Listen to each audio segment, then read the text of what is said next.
Boa tarde! Estamos começando mais uma conversa com editores, uma iniciativa da diretoria da E-Compós, Associação Brasileira dos Programas de Pós-Graduação em Comunicação.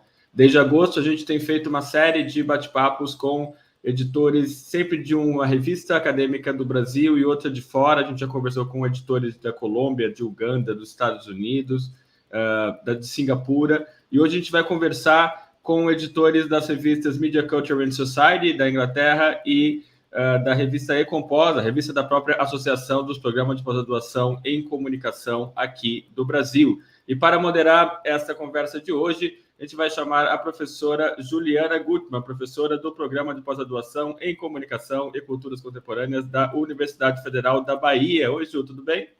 Oi, Rafa, tudo bem? Tudo bem aí todo mundo? Espero que estejam todos bem.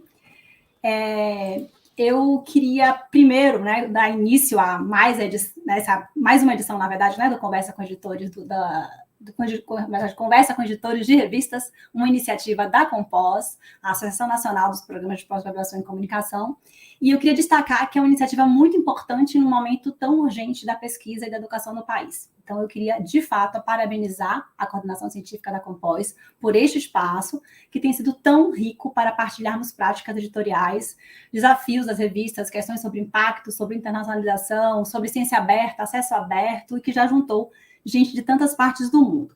Eu agradeço imensamente o convite. Obrigada, Rafael Groman. É uma honra estar aqui e conduzir este debate, especialmente hoje, com esses dois convidados. Eu peço licença a todo mundo para iniciar a conversa aqui, que vai ocorrer em inglês, mas que estará disponível neste canal posteriormente com legendas em português. Good afternoon, everyone. Welcome. First, I would like to thank Compós. I thank again Compós for inviting me to this moderation. It's an honor to participate in this conversation with journal editors. The dialogue proposed here is very, very necessary, and I believe that it is an important act of solidarity between leading international journals.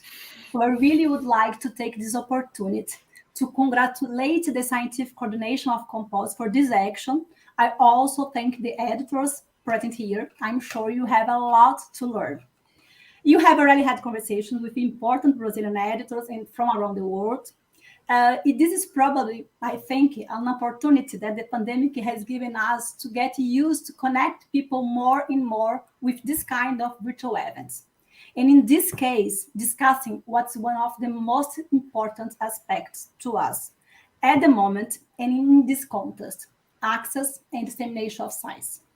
This is our fifth encounter, I think, and I'm very grateful to moderate this section with Emily Keightley and Thiago Falcão.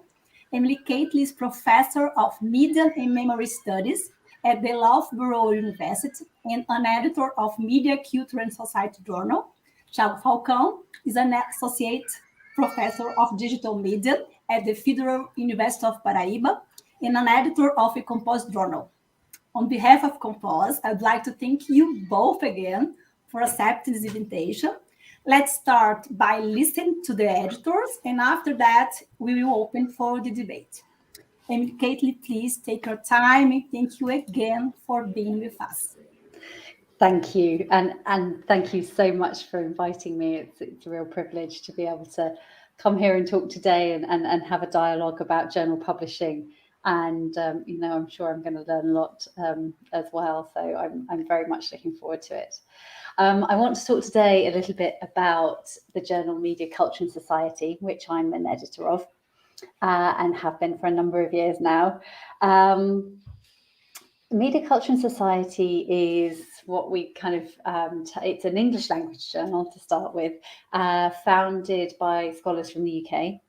Back in 1979, which makes it, I think, one of the oldest communication journals, certainly from the UK. So it was one of the founding journals in the field, and it emerged at a time where the field was coalescing, I guess, around a set of sort of critical themes, critical media studies, critical communication research was there'd been a string of different elements coming into that in the UK and the US and Western Europe particularly. So I'm talking particularly from that perspective at the moment in relation to this journal. But the journal was very much concerned with the formation of the field, but with a global outlook. So a lot of the early issues of the journal were very much focused on looking at different regions of the world, taking particular country case studies and looking at the ways in which media and communication has developed in those different locations. And as the journal's evolved, it's kind of shaped and changed with the field as it's grown enormously and diversified. So hopefully I'll be able to share a little bit with you about the kinds of things that we cover, but also some of the practical and pragmatic things about editing the journal as well. So I think I've got probably about 15 minutes, is that right? So I'll be relatively brief, but if there's anything you want me to talk further about, I'm happy to deal with it in the questions. So Media, Culture and Society is a journal published by Sage. It's in the Sage stable of journals. And so access to Media, Culture and Society tends to come through, these new ways of bundling journals through libraries and academic institutions. And so people tend to access Media, Culture and Society as part of a wider suite of journals that their university engages with. Its structure is quite specific. So it has a main section, or what has been called at times the front section, which carries what we would call standard research articles, which are around 7,000 words long most of the time, and are often empirically focused. So there's an empirical component, or it's a conceptual or theoretical exploration of a particular topic or issue. And they follow the conventional kind of structure and format. And then we have a second section in the journal, which is called Cross Currents. Now, Cross Currents used to be, before I joined, called the commentary section. And it carried shorter pieces, which were sort of wider, sort of reflective pieces on what was going on in the field. And when I joined Media, Culture and Society as an associate editor with my colleague from the US, Aswin Punithambakar, we redesigned Cross Currents as a more dialogic space, renamed it Cross Currents, and thought about ways in which it might engage in a much quicker way with contemporary debates going on in the field, contemporary issues. So at the time, issues around privacy and the phone hacking scandal were going on in the UK. We convened a series of short pieces looking at that from different perspectives. And so we try and sort of engage with what's going on at the moment. I have to say, we haven't touched specifically the pandemic. I think it feels a bit raw to all of us at the moment to kind of engage with that directly, although we are seeing pieces feed through the journal which link to the concerns of communication and COVID-19. But so the idea is that the main section articles are standard research pieces, and then we have a much more flexible format in Cross Currents, where we can have shorter pieces, more polemical pieces, interviews, this kind of thing, which reflect and try and intervene in some way the debates that are going on in the field.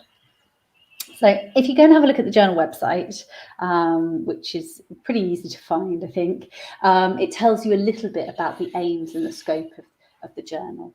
And the main focus of the journal, as it won't come as any great surprise to people, is that it focuses on presenting research and discussion concerning the media in their political, economic, cultural and historical context. And that's really important to us as a journal, that it's not media centric, it's about the role of communication in wider society.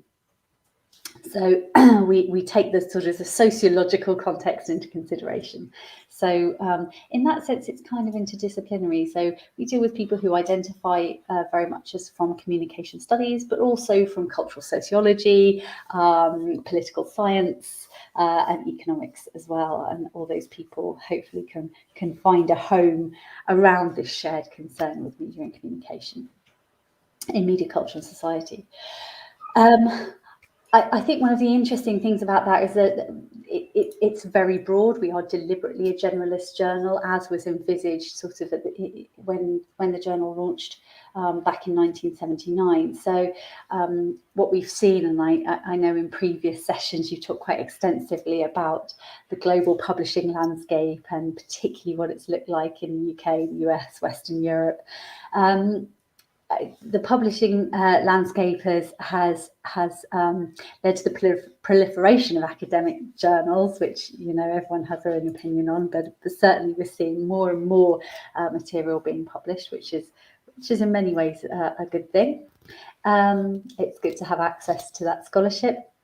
But I think we've also seen some degree of fragmentation in the field where people are publishing in more niche journals where they talk to each other within subdisciplines sometimes, and actually a sense of what the field looks like overall sometimes can be quite challenging to grasp, I think. So one of the concerns of media, culture and society is allowing those different perspectives to come into interaction with each other within the journal, and to really provide a space where we think about the boundaries of the field and the extent to which the field extends into new areas and what those boundaries and interactions might look like. I think it's probably worth saying that there are some things that we probably don't cover because they're done exceptionally well elsewhere.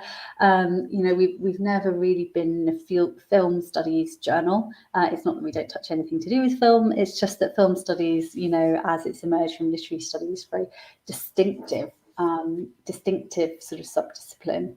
And there are lots of journals like Screen, which have got a long history of providing a great space for the articulation of that kind of work. So we're not really a film studies journal, but really have this quite broad sense of media and communication in their social context.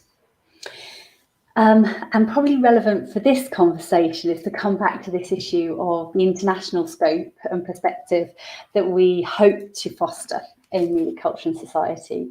And it's not always easy. In our annual editorial board meetings, we look very carefully at the content that we cover, where the focus of articles is, what subject matter they're covering in terms of global perspectives, also where authors are based and where they come from. And so which voices are getting represented and more critically not represented within the journal. Because we're quite sensitive to the fact that the journal has always tried to have a global outlook and has a worldwide readership and authorship. So it's really important that we maintain that. And so that's something that we're constantly looking to develop and support. One of our recent special issues last year was on media communications in Africa, for example.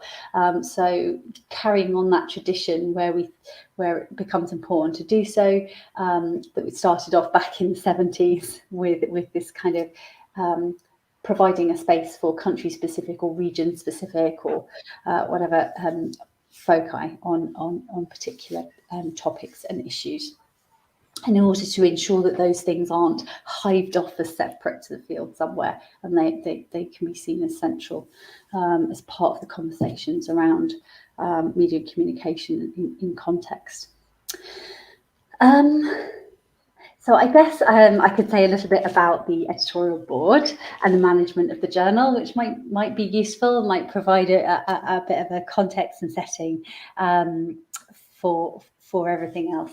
So the management of the journal is done by a group of colleagues.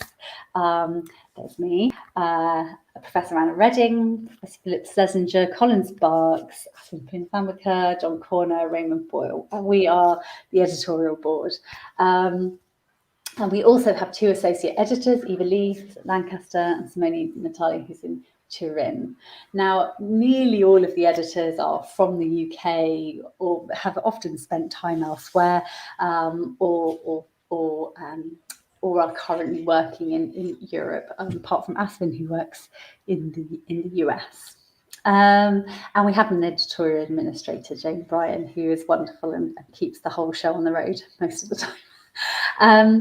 And the function of the editorial board is to think about the intellectual direction of the journal, as well as the day-to-day management of the journal and the processing of incoming articles. I mean, we have between 800 and 1,000 articles come into MCS every year, so it's quite a large amount of material that we're dealing with a lot of the time for a relatively small number of people. So we have 2 managing editors who work together, and we have a chair of the board.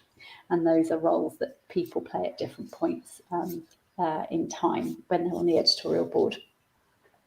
And then we have somebody who deals with kind of a social media presence and cross currents. Currently, Simone Natali is looking after cross currents for us at the moment. So the editorial board meet regularly. We meet at the moment on virtually. We're meeting sort of every 6 weeks or so to discuss issues as they come up and to talk about what's coming into the journal, the nature of what's coming in, but also particularly to talk about special issues. And I'll say a little bit about special issues in a minute. So in terms of the other thing that we do, the editorial board, everything that comes into the journal is looked at by a member of the editorial board. Firstly, that's the first thing that happens, and then after that initial sift by the editorial board, it goes out for blind peer review. And that first sift by the editorial board identifies things that aren't a good fit for the journal, or things that are beyond the scope of the journal, or whatever, and things that don't get sent on for blind peer review. So there is always a review that comes from, or an initial review that comes from a journal editor, and then you also get your blind peer reviews as well. And that allows the editorial board to have a really good sense of what's going on in the field, of what's coming in, of interesting debates that are happening, and allows us to take quite an active role in shaping what we think the intellectual outlook of the journal should be. But we work with a very particular set of assessment criteria when we're thinking about peer review. So when we ask people to do a peer review for us, they use a set of criteria which are, they're asked to comment on significance, rigour, argument, expression, and relevance to the journal. And it might be worth me just saying a couple of things about those. I mean, by significance, we mean, which ongoing intellectual conversations is this particular submission contributing to? How does it contribute? What are the particular conclusions of this contribution, and how important are they? Not everything has to be paradigm shifting, but having a good sense of why this piece of research matters is really important. And that's slightly distinct from originality, because obviously you can say something original, which is in a sense new, but of limited significance. It's the significance that we're really keen to get a handle on in the review process. And then, of course, we have rigour, which relates to both. I mean, I think sometimes people think this only relates to work which has got sort of an empirical component to it, but that's absolutely not the case. I mean, the question is, is there methodological rigour underpinning the arguments that are made, but also is there theoretical and conceptual rigour in terms of how the arguments are put together, how they deal with some of the material in the field, how they synthesize findings. And then there's argument, largely about structure and clarity, logical progression, making sure that it's not a reflection on a general topic, but actually a well-structured argument which answers some kind of question that's been posed by the author, and making sure that the discussion clearly relates to the aims and the objectives of the article, which is set up in the introduction. Expression is quite important as a criteria.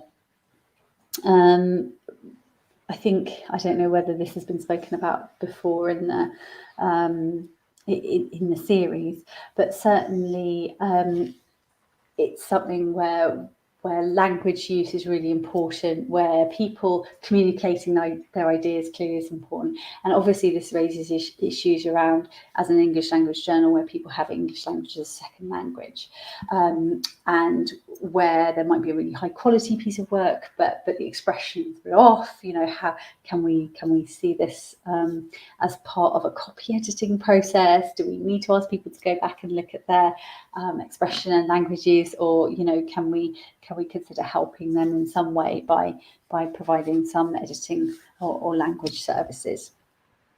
But it also relates to things like, you know, good use of subheadings, thinking in terms of the narrative of the article, and making sure there's clear signposting and things like that, and good structure. And then the final thing, which is possibly the most important, because it's the thing that we consider first, is, does this fall within the remit of the journal?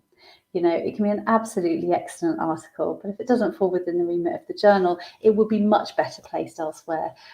Is the article aimed at the readership of Media, Culture and Society? Are they speaking to the right community of scholars?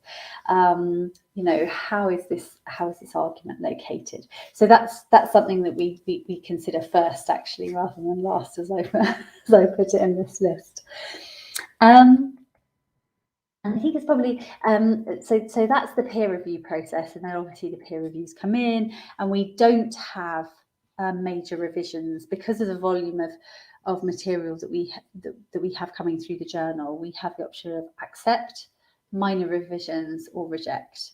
Where people need to make major revisions, it's something where we would say, perhaps take this away, think about reworking it, and, you know, we're not going to go through that process sort of immediately. So you might get sort of recommendations or whatever, but it's not an accept, just because of the volume of material that we get through the journal. Special issues, we carry usually around 2 a year. And we have some special issues that are initiated by the editorial board, things that we would love to cover, things that we think are important, but we also have the possibility of having external or guest editors come in and curating a special issue of their own. And there'll always be a person from the editorial board that works with those editors to deliver the special issue. Sometimes we have full issues, and sometimes these can just be special or themed sections. So I recently did one on media and time, which was just a small collection of articles, three articles and an editorial introduction, which clustered a set of concerns. So it doesn't necessarily have to be a whole issue. You can just have a section. And I think the things that we value in a special issue are timeliness. Does it relate to a current debate or issue in the field? Why is it pressing to cover this now? Is it international in perspective? Does it look at this from different regions, from different vantage points? And, you know, to a degree, we like to see a bit of interdisciplinarity. I mean, as a generalist journal, we do have people publishing from different areas of the field, and it's always good when a special issue can provide that kind of diversity of perspective on whatever it is that they're covering. I think I've probably run out of time to say too much more. So hopefully that might be sufficient for people to kind of get a flavour of what we do on the journal, and then I'll pick other stuff up in questions. Wow. Thank you for this presentation. A lot of things to discuss. Thiago, Falcão, is your turn now.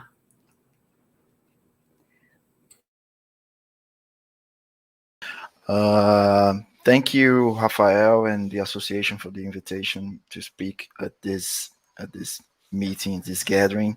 I'll talk about E-Compós, which is the journal of the National Association of Graduate Programs in Communication, our very own Compós.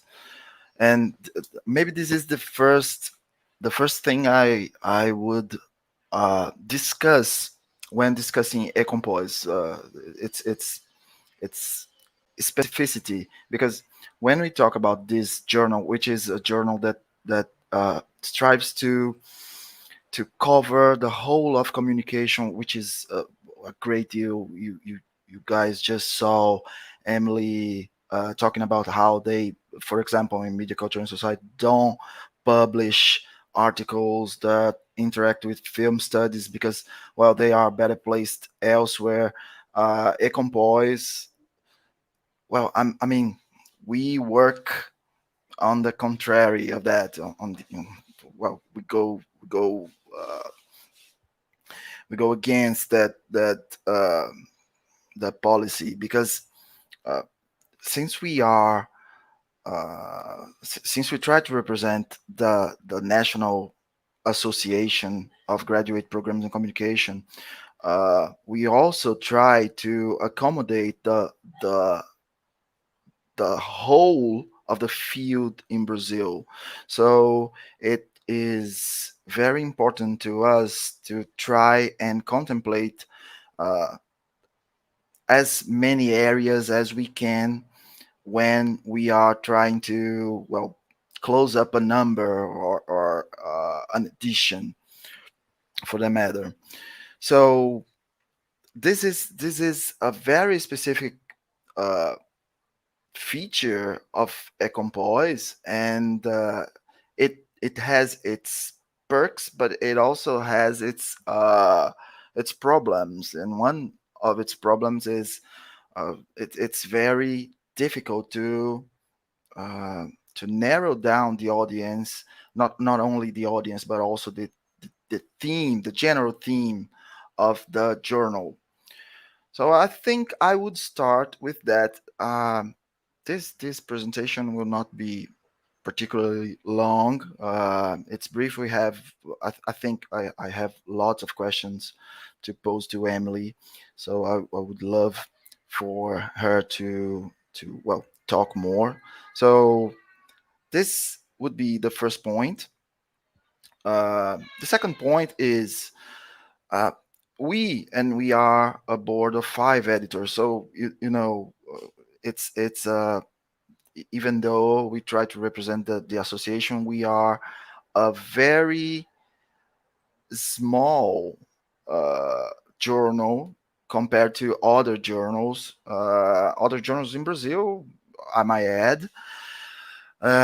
So we are a board of 5 editors, and right now it's composed by me, Gabriela Borges from Juiz de Fora, Federal University of Juiz de Fora, Rogério Cristofoletti, that just entered the board from the Federal University of Santa Catarina, Tanya Hoff from ESPM in São Paulo, which is the Advertising and Market School, and finally Vitor Braga from the Federal University of Sergipe. And we have this wonderful editorial assistant, which is Ronnie Moreira, and I'm not sure if he is if he's in a particular university. I'm sorry, Ronnie. So it is a small team, and most of the time we have a huge workload, but as of lately, it hasn't been that huge because of the whole political deal with the, well, everyone from Brazil is quite familiar with that, with the evaluation of the graduate programs by our funding and ruling agency. So what I feel particularly, and I think we ought to discuss this by the end of the comment section of the live, is I think there's a lot of people in Brazil who is uncertain about what to do regarding publishing, writing, and the such. Well, we will talk about that later. So one of the things that is one of our special or one of our most important guidelines is the fact that by being aligned with the association, with Compós, we try two things. First, we try to align ourselves with innovative editorial practices, first of all, and then second, we aim by aligning with these strategies, with these editorial practices, we aim at setting some examples for other journals to follow.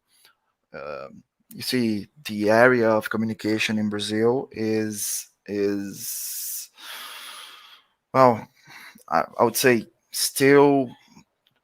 No, that's not correct. The journals in the area of the communication, many of the journals in the area, most of the journals in the area of communication in Brazil are still setting themselves, and most of them, and then many of them this time, many of them don't have quite the grasp in new innovative editorial practices. What am I talking about? I'm talking about specifically ahead of print publishing and preprint publishing. We try to we actually engage. We don't try. We engage in those practices in an effort to better communicate with the international community, better set standards for ourselves and ourselves as an area, and science in Brazil as a whole. So, as the matter of general role of E-Compós in Brazil goes, I think these 2 points speak to it. How does the editorial process work? Well, first we have when we receive circa 200 submissions. I mean, I actually didn't bring this data specifically, but I think it's accurate per year, which are all submitted to a process of desk review. The process of desk review is worked by 3 of our editors. First of all, we have, in the process of desk review in E-Compós, we have first the pre-check of the submission, and then the effective desk review process. So those are two phases. In the pre-check, we check if the structure of the file submitted, and then we discuss among us editors who are actually in the field, responsible for the desk review process, if the submission is adequate to the journal. The thing about this is, since we have this characteristic, this feature I discussed earlier about, we try to cover the whole of the area of communication. We don't usually reject in the desk review process by that. It may occur, and it has, but it's not very usual. We usually engage in the peer review process. Once the desk review is complete, we send the submission to the peer review, it's pretty standard. So it goes to the reviewers, and then just like Emily described earlier, we don't usually work with major editions. It's mostly minor.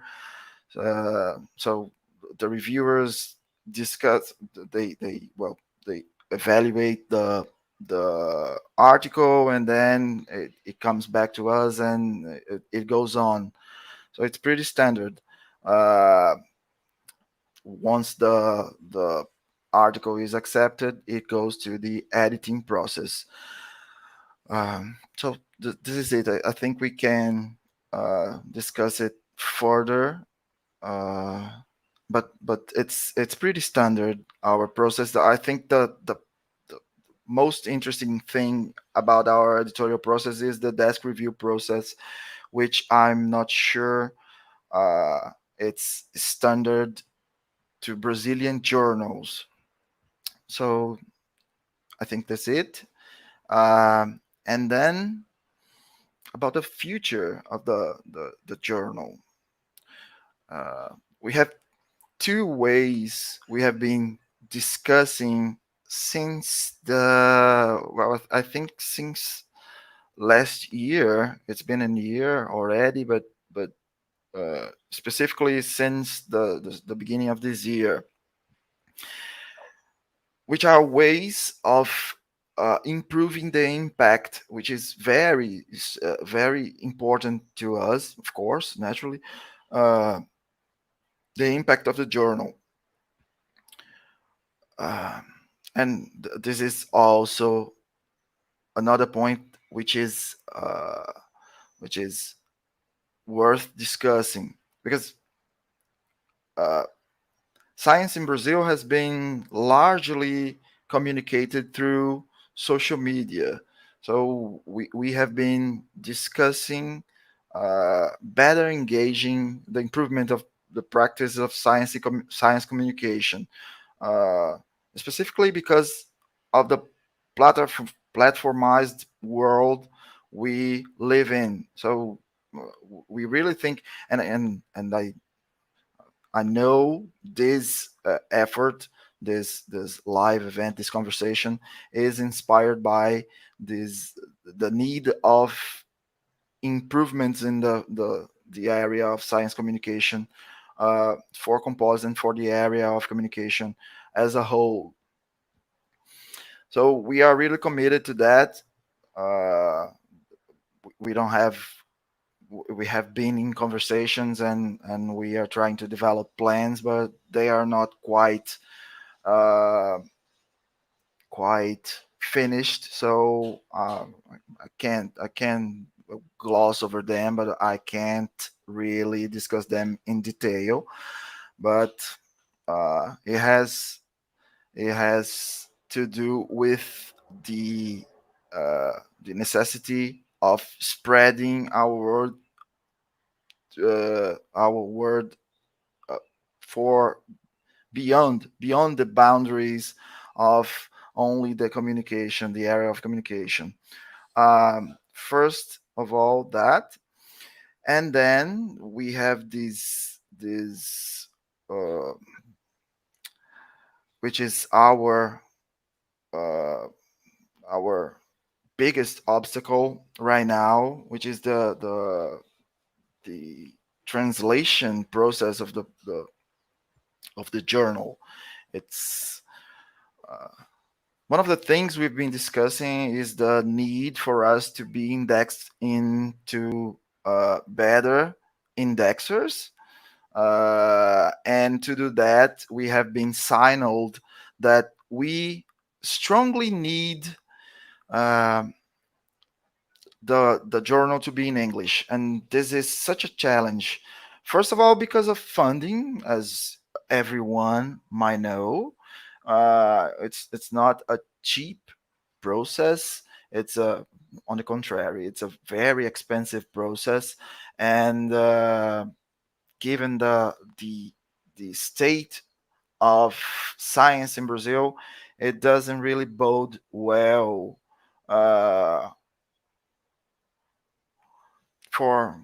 for the resolution of the challenge.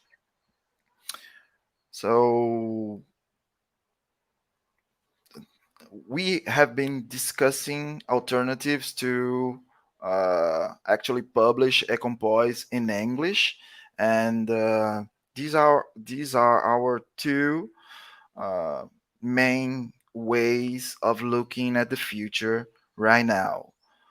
I think this is it. I know Raquel is saying some things there, but I think I'm gonna pass it over to you, Juliana, and we can talk about those in a few. Thank you. Thank you a lot, Thiago. Let's start the questions now. Feel free to write on your question on the chat. I saw Raquel, but I will introduce a question here. Raquel asked you, what do you do when you receive completely opposite reviews? I mean, for example, 2 accepts and 1 major revisions. How do you solve this type of disagreement between reviews? It's a good question. I have a question that is similar. No, let's listen to you first. I think the question is for you both. Okay. Well, certainly at Media, Culture and Society, you know, it does happen quite a bit. I think it probably happens to everybody quite a bit. So that's when the role of the managing editor, they would step in, they would read both reviews, they would read the piece again. It's already been read by someone else on the board, so they would probably go back to that board member and get their assessment again. But finally, to make a full decision, that usually goes to a third reviewer. This isn't ideal because it slows down the process for the author, and obviously it's something that everybody is concerned with about the timeliness of the publication process. You know, you have junior colleagues who are looking for promotion, people with their own research assessment processes in their own countries. Need things published in a timely way. So we don't take that lightly to send it to a third reviewer, but where it's clear that from the managing editor's perspective that these are irresolvable views, then it will go to a third reviewer to adjudicate on that, and we'll take then those 3 reviews in the round, and the decision will be made on 3 reviews, not 2. Yeah, this is a very good question, because and I'm not sure. I would like to hear, to listen to Emily talk about this, which is we have and I'm sure all of the journals in Brazil, they have the same problem. We have a big problem with reviewers. So it's not lightly we opt for a third reviewer, because not only, well, it might delay the process, just as Emily said, but it might result in a ghosting process. So we send the submission to the article to a third reviewer, and we have no way of knowing if the reviewer will actually answer or accept the review. So I would like to ask Emily, how do they deal with this there? Because here this is a big problem. And just to answer Raquel, in E-Compós, we usually talk among the editors and decide what to do. But it really depends on the submission. It really, I think this is the thing. I think that case by case approach is really important. And if we feel we have the expertise on the editorial board you know, the field specific expertise, then we will make the adjudication ourselves. Like we will call on an editorial board member with the relevant expertise to do a review, to give that third perspective and make a decision, and it will come back to the managing editors and there will be a discussion. If we don't, and we do need a third review, we have a longer list of corresponding editors for Media Culture and Society. I can't remember how many of them there are, but at least 20 people who are named on the journal, and they expect to do sort of service for the journal every year, you know, just in the manner of doing, you know, 3 to 5 reviews for us every year. That's, you know, probably the maximum we would expect, but we would then probably send that article to one of them, in the knowledge that unless there's a, you know, the circumstances don't permit it, they will respond to us, and they will probably review it, or we can take it to another corresponding editor. So the corresponding editor board is very, very useful for that, because it means that when we do need to make sure it's like, actually we need a response to this, it's really important, and we need it in a timely fashion. There are that pool of people, but I think there's a much bigger question here about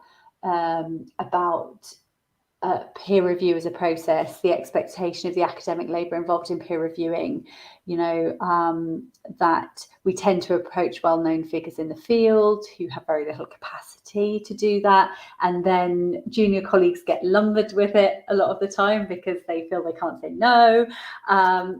There is a problem with the peer review model with the expansion of journal publishing, I think, because we do expect everybody to do that kind of service to the field in an increasing volume, you know, in an unrecognised way. It's not a visible kind of labour that people get credit for in their workload or in their promotions panels, or they don't get paid for it. You know, it's so there is a bigger question here, I think, about that kind of, you know, that academic work that is going on. I mean, you just think about the volume of academic work, or you think about all the journals in the field and the amount of reviews that go on.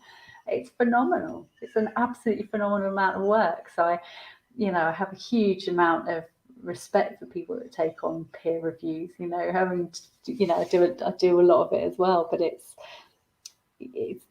a fairly thankless task sometimes. So I think the system needs looking at. We talk about this in another section with Larry Gross.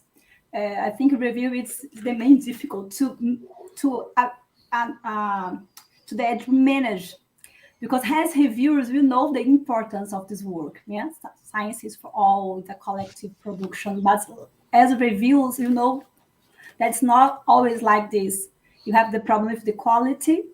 Sometimes you don't know if it's approved or not. The deadline is a problem for us.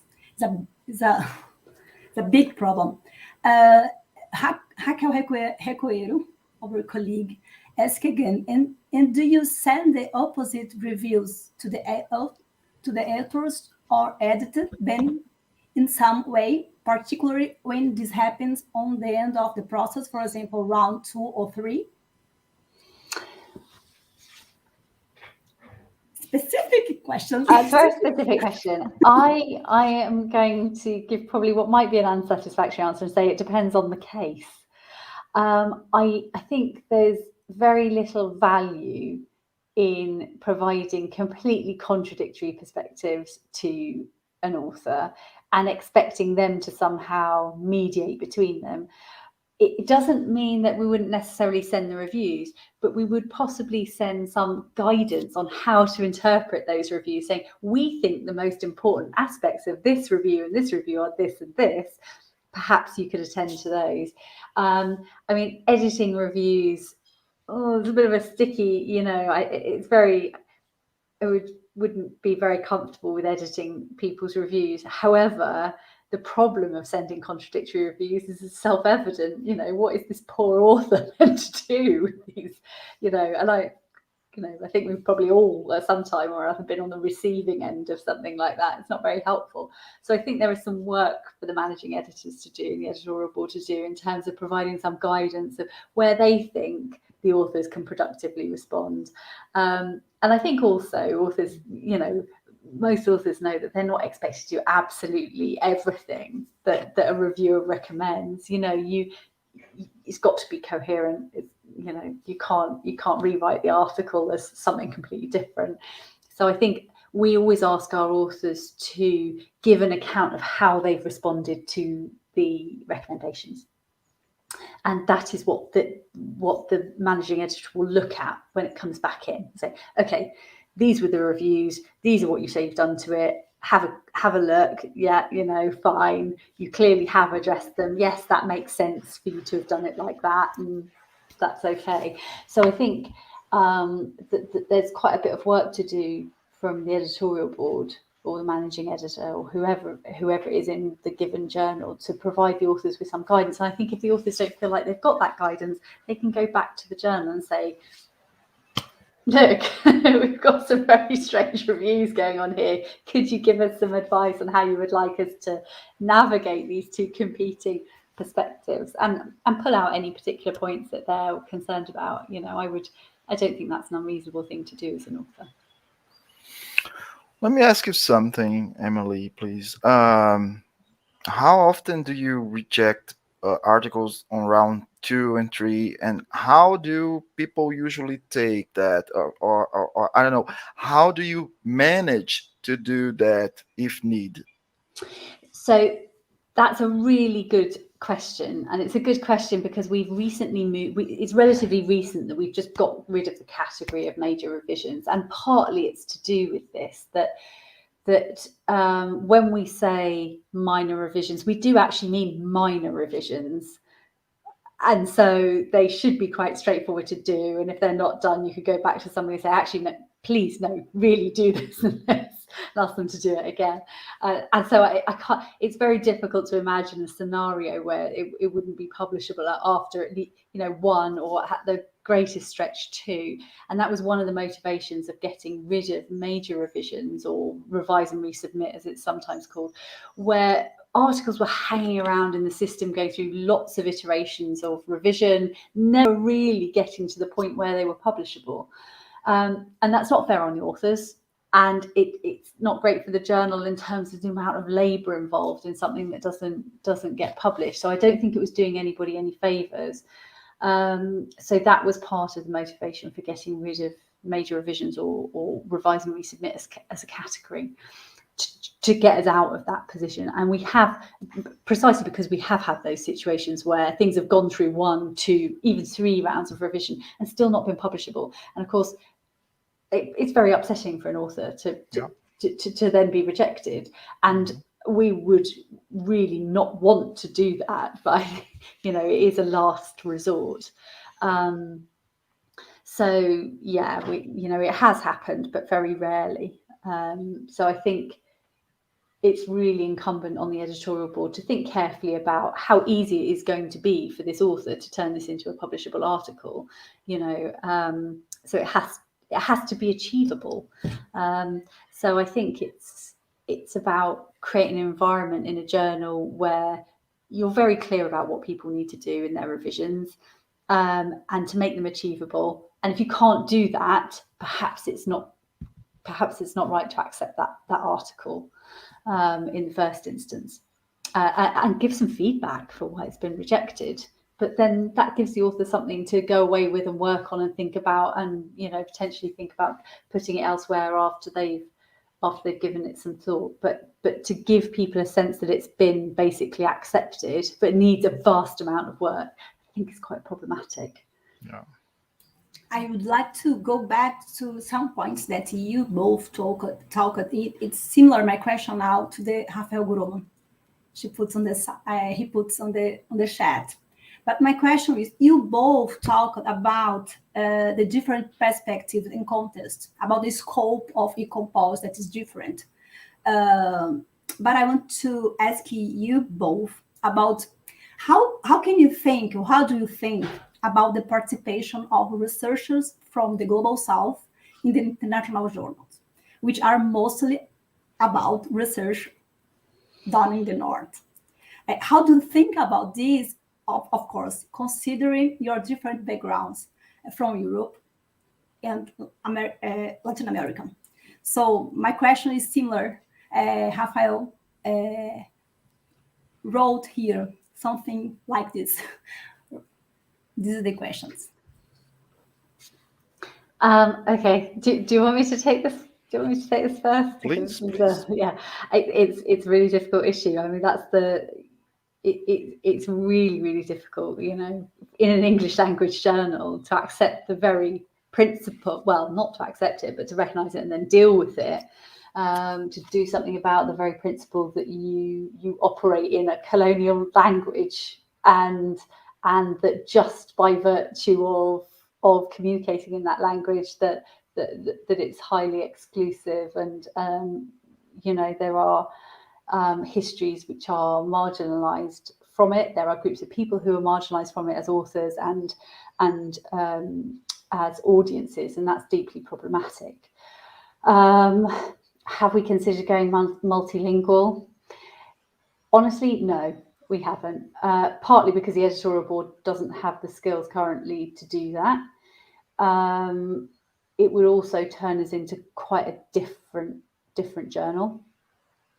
I also think that there are compelling reasons to think about why we should collaborate and make the journal an accessible place for scholars who largely operate in a different language, without necessarily kind of turning the journal into a journal that operates in another language. Because then there's another question, which is, which language would that be? You know, there are all, you know, there are an awful lot of languages that we could potentially use, and which would you then go for, and those kinds of things. And I think, as already been discussed, there's the cost. You know, Sage, are they going to take on the costs of that kind of translation? I think the answer is probably no. So it's incumbent on us as editors to think about strategies for engaging communities of scholars, different language communities of scholars, you know, and making sure that we represent those communities adequately. No, we don't do it adequately at the moment, but we are trying to work towards it. And one of the ways that we've been doing that is through this thematizing of the work that we publish. So we've had a very long running piece in Cross Currents, which is about encounters with Western scholarship, to make sure that those voices and critical reflections on the encounter, not just providing research from those people, but critical reflections on those encounters, as well as publishing scholarship from people from different language communities. I think it's really important. So providing space for the articulation of that, and Anna Stazina's piece is a really, really good example. We've carried special sections on Lusophone media, for example, as well, deliberately engaging with those questions about language, about knowledge systems, and those kinds of things, non-Western epistemologies. And I think we also need to think about, you know, in the future, in terms of how we deal with this, it's about diversifying our editorial board further. It's about thinking about how we partner and engage with other journals, non-English language journals, and think about how we can do collaborative activities. It's also about providing, I've just had a grant from the British Academy to work with Indian early career scholars to support them publishing in English language journals, and work with a relatively small group of scholars to develop their work and their skills in terms of developing English language publications. Because regardless of what we might think about this, English language publications count for quite a lot in people's CVs, and for promotions criteria, and for getting that first academic job. And there's a lot wrong with that, but there's also a lot wrong with excluding people from the possibility of doing that. So those are just some of the things that we've been doing. Is it enough? No. Is it going to solve a problem? No. Do we need to keep working on it? Absolutely, yes. And it is on our agenda, you know, as an ongoing problem that we need to keep thinking through. But I think at the end of the day, it's only going to be by diversifying our editorial board and those gatekeepers and bringing different perspectives into the mechanics of the journal that are going to make the biggest strides towards it. I mean, the wider economies of journal publishing always militate against this as well, which is one of the things that makes it so difficult. But we have to do what we can as scholars to try and move in that direction. I think it's incredibly important. Sorry, that's quite a long answer. No, it's very enlightening. Nice. Do you want to? Yeah, sure. Actually, I look at the question on the opposite way. Well, of course, I can't speak for the northern journals that receive pieces from southern people at all. I have had good experiences as of late, because I mean, 10 years ago things were different. I think there's the whole ecosystem of journals, of northern journals, has grown more palatable, I think, for people from the south. So it's you actually get good comments, good feedback, even if your piece is not optimal, because 10 years ago it wasn't like this at all. 10 years ago every reviewer was reviewer number 2, so it was really hard. First of all that, but second, I mean, when I say I look at it in the opposite way, I mean, I was just talking about internationalization, or I mean, making E-Compós international. So it's, I don't know, it's a bit of a pickle, because in a sense, of course, I recognize how strong a barrier is this language for us all, and it is. It's I always remember a scene, a part of Modern Family, in which Sofia Vergara's character is arguing with her husband, and she says something like, "You should see how smart I am in Spanish," because she's from Colombia, and I think that sums up the whole of the process. It's really difficult to think in other languages. But here we are trying to make our journal a bilingual journal. And why are we doing that? Because we are subscribing to this business model of impact factors and well, citations, indexes, and so on and so forth. So, well, people who know me know that I'm a very pessimistic one. So I don't know what, as an editor and thinking as an editor, what are my options other than trying to take E-Compós to English. I don't know if there are any, if we want the journal to actually grow. So it's when I say it's a bit of a pickle, it's because of that. It's that. Yes, because the question is, for us is different. It's a big challenge for us to make a journal circuit global. And you have to think the strategy to build a journal that's effectively international, not only in English. It's different. Yeah. But exactly. I want to another question. I was thinking that. I mean, excuse me, please, Juliana. Okay. I mean, no, I mean, we are in Brazil, which is the biggest country in Latin America. We barely talk to our neighbor countries. That's a fact. Why wouldn't E-Compós second language be Spanish, for example? But we as As a matter of fact, we don't think of it as Spanish. We think of it as English because it has so many perks. Writing in English, thinking in English, speaking English has so many perks, and that's it. I mean, yes, you're right, but you have different contexts, different sure. access, open science. The policy is different, not only the language, but I have a question now I want to share with you because it's a difficult question. It's about impact in internationalization, but more about impact topic. It's a difficult question for us because it's like to think with you how to measure the impact beyond the metrics. It's I have been thinking about it for a long time. I want to hear from you, like editors, like journal editors.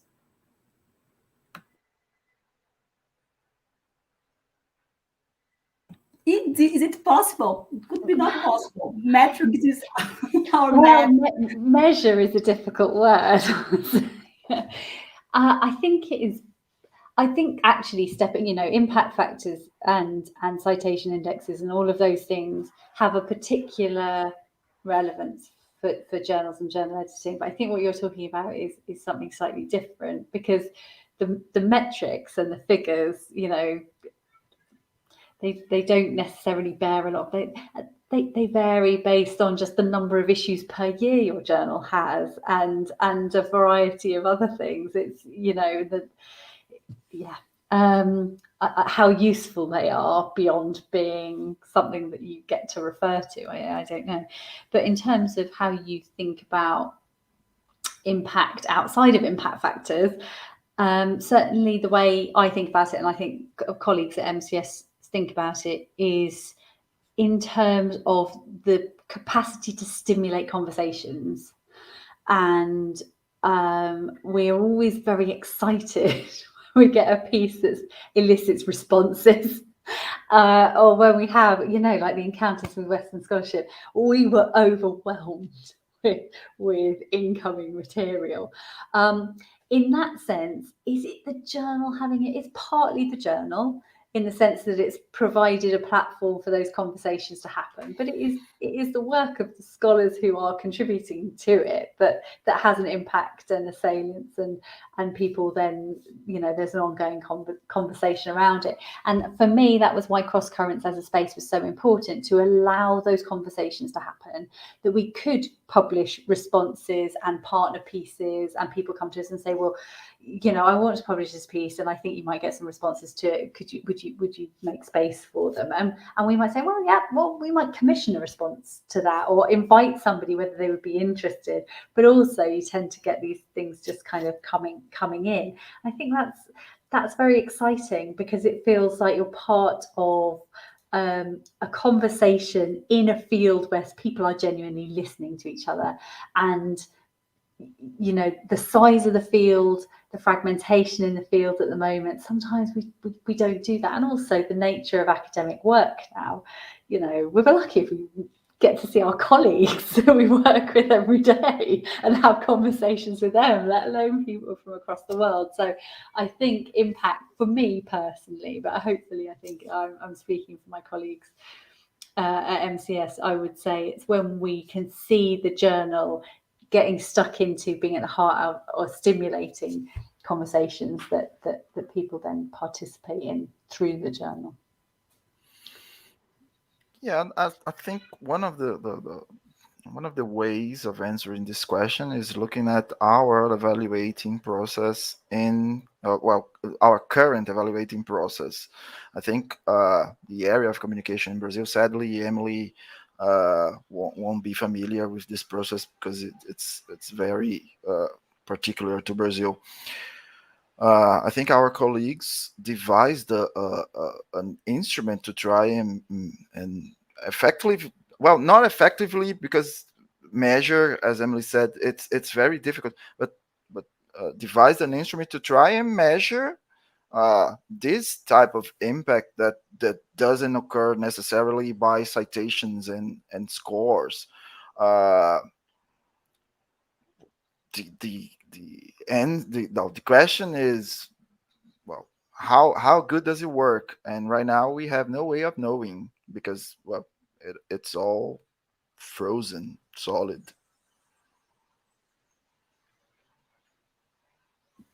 I think there's also the question of impact on or for whom, which is interesting, you know. So just big audiences, you know, that's fine, but engaging new groups of people, I think, is a kind of impact that we would aspire to. You know, we would like, you know, we've been talking about like different language communities and being able to engage with groups of people who may have historically or contemporaneously felt excluded from those conversations or those journals, or not had a home for them, perhaps. That's also, I think, where we see a process of increasing diversity and new conversations emerging in the journal. That's also a sort of a way I would think about impact as well, which is not a quantitative measure necessarily. It's a qualitative one. May I ask something, Juliana? Yes. Talking about the cross-current section, Emily, do you get how's the reviewing process for that section? I think that's it, because I mean, if you're talking about think pieces, and if I understood right, those are think pieces, you might accidentally have dissonance in thinking about, well, from the reviewers and the piece. So I would like to know, how do you guys solve that? Yeah, cross currents is a bit different from the main section articles in terms of reviewing, because one of the, you know, we do sometimes just commission. If we want something on something which is really timely and people are writing on it, we want something quickly, we will commission and then internally peer review within the editorial report for those pieces, for those commissions.